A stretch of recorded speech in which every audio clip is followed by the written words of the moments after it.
I'd like to begin with news that Bloomberg broke just this afternoon that the OCC, together with the Fed and FDIC, are looking at introducing a plan to require banks to tap the Fed's discount window at least once a year. Why make them tap a liquidity backstop that they may not need?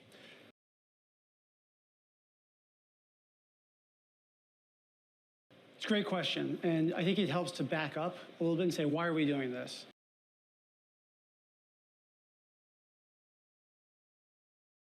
And it's because the speed of bank runs has gotten faster. Last year, in 2008, you had Wachovia and Washington Mutual. They failed. They endured $10 to $20 billion outflows over 2 weeks. Last year, almost exactly a year ago, you had Silicon Valley Bank endured $40 billion in a single day. So we clearly need to build better brakes for a faster financial world, and that's what I talked about earlier today.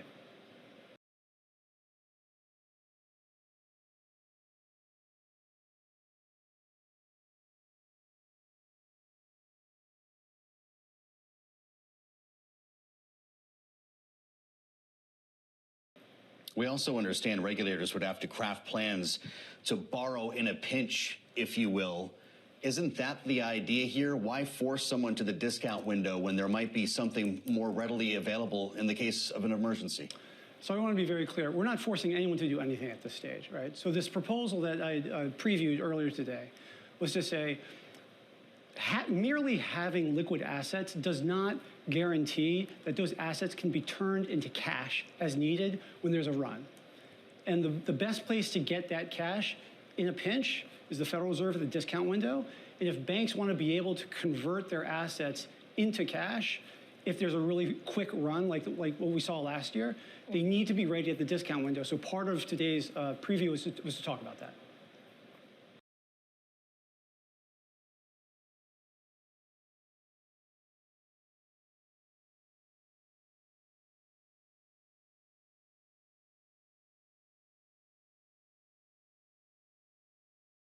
Well, so how great do you think the risk is that an episode like what we saw back in March of 2023 could happen again? Do you think imminently banks may face those kind of liquidity challenges, the sudden withdrawal of funds? No, I don't think it's imminent.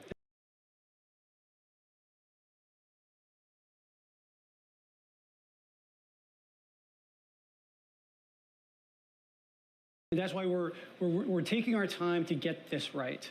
What's really critical is that uninsured deposits, there's a lot of uninsured, there's over $7 trillion of uninsured deposits in the system. What we saw last year, there was some uncertainty around that. Now, we've solved a lot of that through supervision on an individual bank-by-bank basis.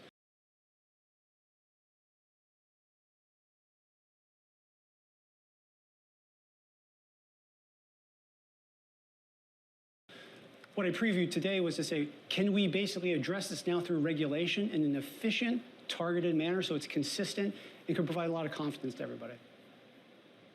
Well, and on the idea of confidence, or at least feeling confident doing something like tapping a discount window without fear of stigma, is that also what this is about? Is that what you're really trying to address? Absolutely, because the discount window is there to be used.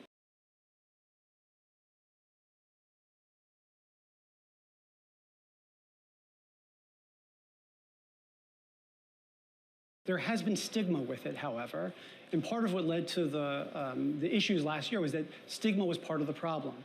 What we need is to incentivize appropriate use of the discount window without incentivizing moral hazard and bailouts.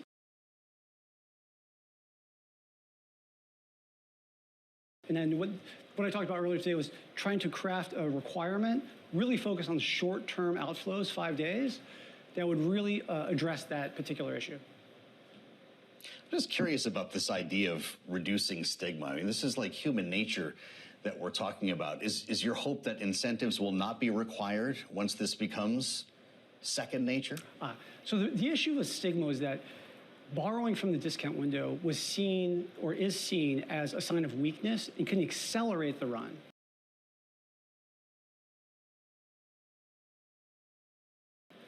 And so by making a short-term requirement where it gives credit for discount window access for liquidity purposes, we're basically saying we as regulators expect banks to borrow from the discount window for very short periods of time where that collateral has been pre-positioned at the discount window, so there's no risk to the taxpayer, we are incentivizing that for those short periods of time without begging the moral hazard that comes with longer periods of discount window borrowing.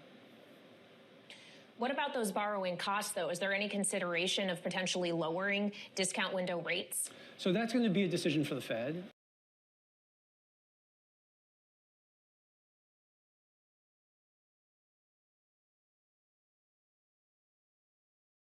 As they set up the program. What we're trying to do here is to put the idea together, and we will put a proposal out once the agencies come together on this, and it'll be available for comment. And part of the comment process is to work through the calibration and the framework and those issues such as the funding costs. How does this whole idea interact with the proposal for banks to hold capital to help them weather a crisis?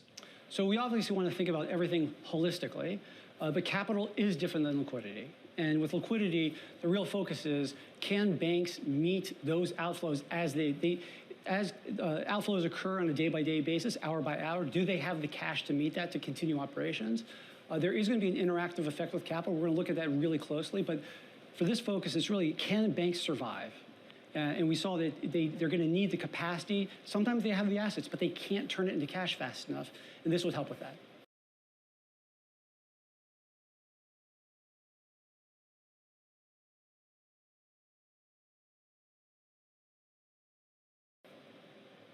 Well, on those capital requirements, obviously, we've saw a comment period on that as well. There has been a lot of pushback, not just from banks and even lawmakers on Capitol Hill, but internally within the Fed, we've heard a bit of that this week. I know that you are a different regulator, but I'm wondering how the OCC thinks about it when someone like Fed Governor Michelle Bowman said the capital proposal needs substantial changes. Christopher Waller says it needs a major overhaul, may need to be scrapped altogether. From your point of view, what changes are we actually likely to see? So the comment period just closed, and we've got lots and lots of comments. We're going to work through those very, very carefully, very deliberatively. I have signaled in the past, and I'm going to say again, we are open-minded to evidence of improvements that can be made. And we're going to look at the analysis. We're going to do the work. Obviously, there's been a lot of comments on this thus far. A lot of that's coming in. And we'll take all of that into account because we want to make this rule the best it can be, where it strengthens the banking system and it strengthens the economy. Well, what the banks will tell you is actually it's going to reduce lending to small businesses because they're going to need to keep more capital on the side. Therefore, they're not going to be putting it other places. At least that's the messaging from some of the big banks, which obviously are going to face the most stringent requirements. Their capital requirements going to go up the most. I wonder for mid-sized players, though, how you're thinking about how these kind of rules will make them competitive versus bigger banks who may be able to take it. Could actually, as a result of more strict capital requirements in the Basel III endgame, there need to be more consolidation among some of these other players? So I want to be really clear. The proposed Basel III endgame applies to banks with $100 billion of assets and above. So banks that are not in that category aren't going to be impacted by Basel III. Okay, but do you think there is a world in which, especially knowing as a result of the banking crises back in March that we talked about, JP Morgan got even bigger. They just had a blowout year as a result, that some of these other smaller players may need to consolidate regardless of those capital requirements, but just to compete with big guys that are just getting bigger and are the most resilient? Yeah, so we've got a dynamic, it's a strength of the U.S. banking system. It's dynamic and it's diverse. And that's really, really critical because we have a very dynamic and diverse U.S. economy. And so I think that that's natural. There's a naturalness to that. Now, we need to make sure that every merger is pro-competitive, pro-community, pro-financial stability. These are parts of the statutory framework. Those are the criteria we use to evaluate every single merger. But you know, there are a lot of forces that lead to different mergers. It's not just regulation. And all of that comes to bear, you know, for us as the OCC, as a bank regulator, we need to make sure that each merger fulfills all of those statutory requirements.